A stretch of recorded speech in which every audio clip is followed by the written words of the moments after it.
Peace be with you. Dear friends, welcome to When I Cannot Pray series of talks on prayer. And in this episode, we would like to see why Jesus' prayer was so effective and powerful. One of the things that we notice in the life of Jesus that he could very easily use nature and compare it to the secrets of God's kingdom as he wished and whenever he wanted. He freely used the objects in nature and taught his disciples with vivid comparisons. That is why his teaching was effective, impressive. He never taught as the scribes and Pharisees did, who burdened, of course, people with laws and their multiple and ideological interpretations. Now, what do we see in the life of Jesus when he used the parables?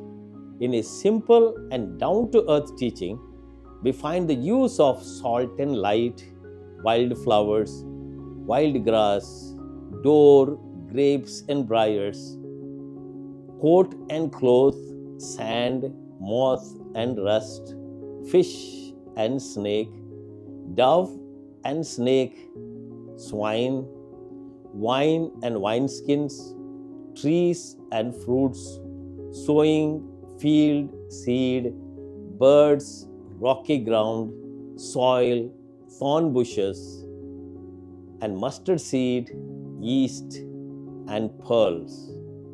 We also see him using with vivid imagination wild animals, rock, rain, fox's nest, fire, house building, road, ice and lamp, robbers, heaven, earth, boats, sea storm, sons, daughters, mother-in-law, son-in-law. Apart from that, fishermen, net, fish, weeds, dogs, mountains, millstone, sheep, vineyard, coin, salary, fig tree, wedding feast, egg and scorpion and yeast. He also uses king, war, ring, whitewashed tombs, bones, decaying corpses, tides on the sea, earthquakes, strange objects from the sky, sun, moon, stars, etc. So Jesus' prayer was a constant contact with nature and whatever that was surrounded by him. Now here in Daniel chapter 3 verses 57 to 88, we find the person who uses nature to glorify God. Sun and moon, praise the Lord. Stars of the heaven, praise the Lord. Mountains and valleys, praise the Lord. Rain and storm, praise the Lord. Snow and water, praise the Lord. So, what is the real meaning?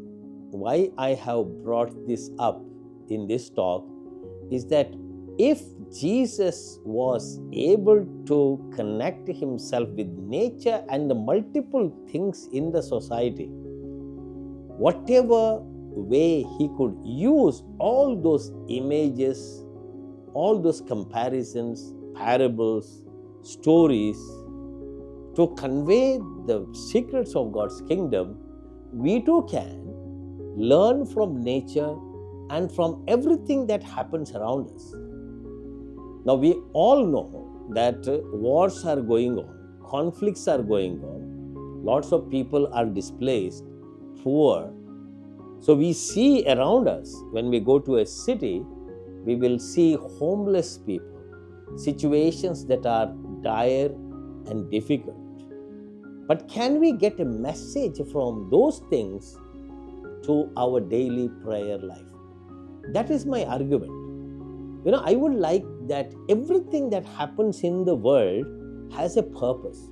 Even for that matter, we can think of conflict between nations. Why is that? Is it because of selfishness? Is it because of egoism? Is it because of craze and craving for attacking others and amassing power, amassing political power, making use of the people who are vulnerable and weak? There is a message that comes to us. Instead of becoming desperate, instead of becoming discouraged and disappointed, we can use everything that happens, even the saddest moment of our life, can be used as a means to approach the divine.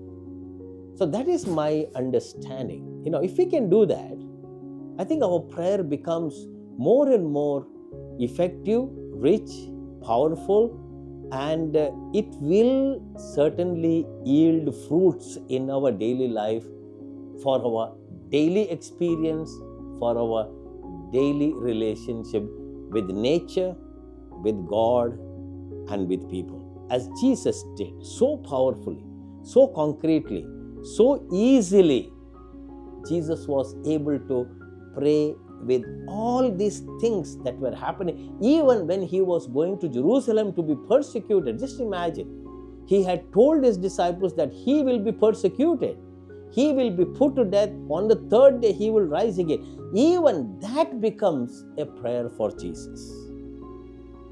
So can even painful things become a means of connecting ourselves with God? Contact with nature helped Jesus to come in contact with the reality and find therein traces of the glory of God. Can we try to make our prayer a practical experience? We can do that provided we look at Jesus, who lived among people, with nature, and in touch with his Father. Let us try.